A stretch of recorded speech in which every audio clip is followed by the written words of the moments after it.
Halo semuanya, kembali lagi di channel Raja Galba ya. Nah, di video kali ini saya ingin membahas tentang akhir tahun 2025 ini, sekarang sudah tanggal 3 November gitu ya. Para pinjol-pinjol ini mulai merubah aturannya sendiri untuk mendapatkan keuntungan dan menyengsarakan masyarakat dengan sangat keji sekali. Ya, mulai dari pinjaman, penagihan dan lain-lainnya. Akan kita bahas semua di sini di akhir tahun ini. Oke, yang pertama ya yang sangat sepele tapi menjerumuskan sekali. Yang pertama adalah ini, ya, pinjaman BPKB. Ya, apa hubungannya pinjaman BPKB dengan pinjol? Nah, ini pinjol guys, ya. Ini adalah GoPay pinjam. Ya, sudah ada fitur pinjaman BPKB. Mungkin bagi yang sering pinjol sudah tahu ini ya.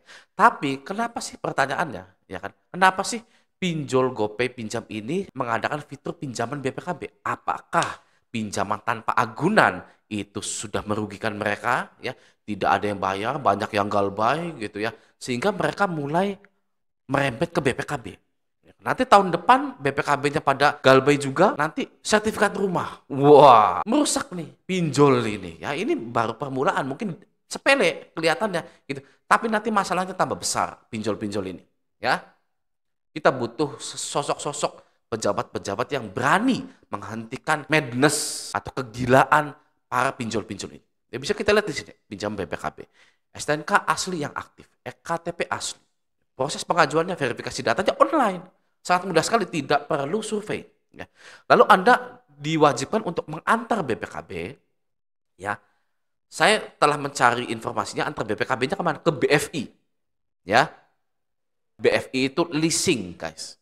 Anda antar BPKB Anda ke kantor BFI terdekat, lalu Anda itu nanti di situ persetujuan dan pencairan dana. Gitu.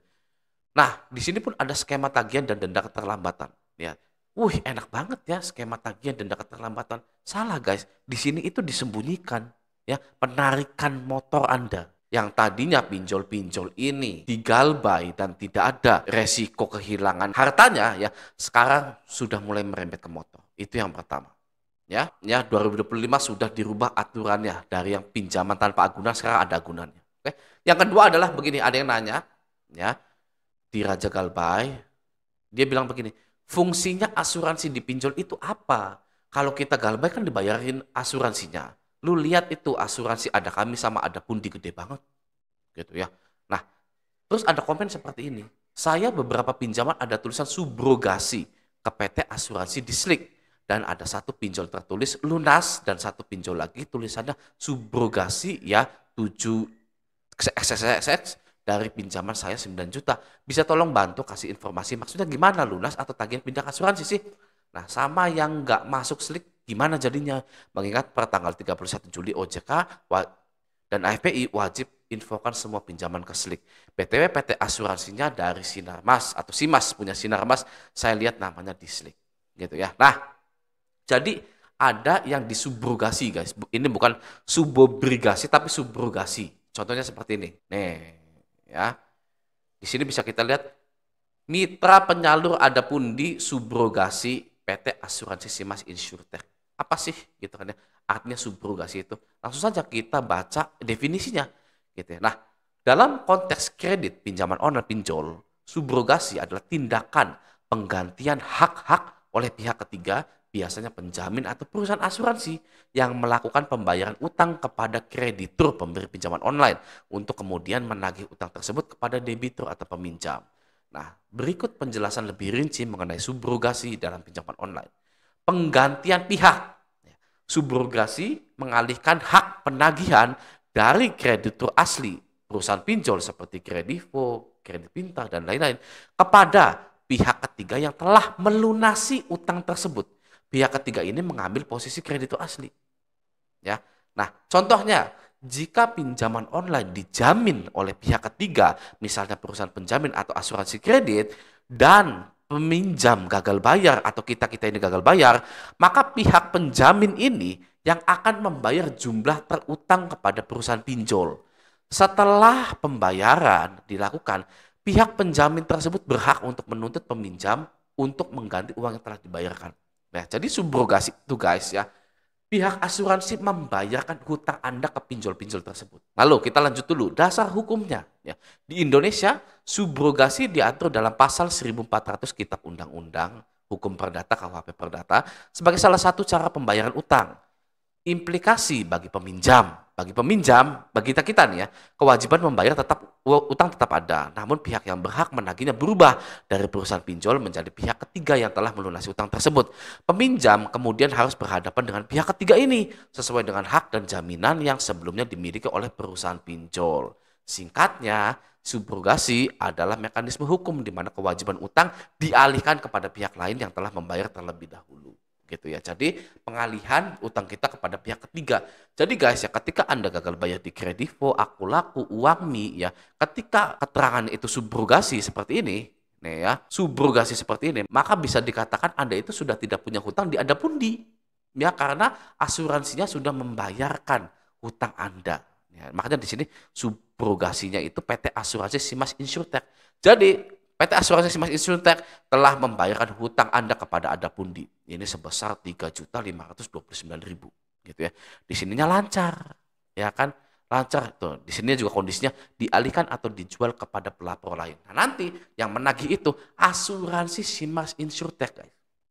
Oke? Nah, sekarang pertanyaannya gitu kan ya. Jadi hati-hati kalau ada yang mengatasnamakan Adapundi, jangan dipercaya guys ya. Mereka harus mengatasnamakan Asuransi Simas Insurtech. Gitu. Makanya Anda wajib cek slik OJK kalian. Ya, cek slik OJK Anda gitu ya. Apa saja nih yang disubrogasikan. Kalau misalkan Adapundi ini sudah disubrogasi oleh PT Asuransi Simas Insurtech ya, lalu Anda ditagih lagi oleh Adapundi, lalu Anda bayar lagi ke Adapundi, ya Adapundi nikmat ya, double keuntungannya.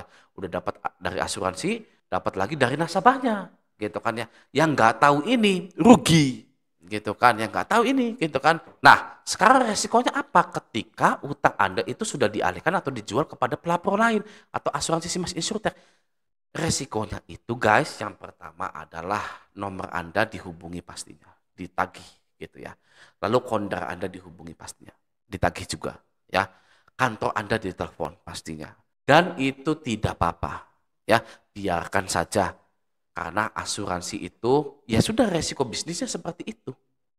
Asuransi itu apa sih yang dipakai BPJS guys? Ya kan? Kita sakit ke rumah sakit pakai BPJS ya kan. Kalau bangsanya asuransi yang lain apa sih kegunaannya gitu kan ya. Kita itu ya dalam kehidupan ini ya itu pernah guys ikut asuransi itu guys. Beli barang, beli lain-lain. Kita kredit motor, kredit ke pinjol gitu. Itu tuh kita pakai asuransi guys. Ada asuransinya. Tidak mungkin seseorang itu di Indonesia tidak pernah pakai asuransi.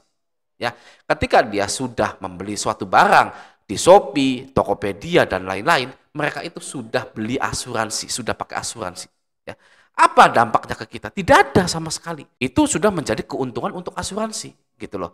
Nah, ketika kita galbay, ya itu juga sudah menjadi resiko bisnisnya asuransi, guys. Kenapa sih utang pinjol kita dialihkan kepada pelapor?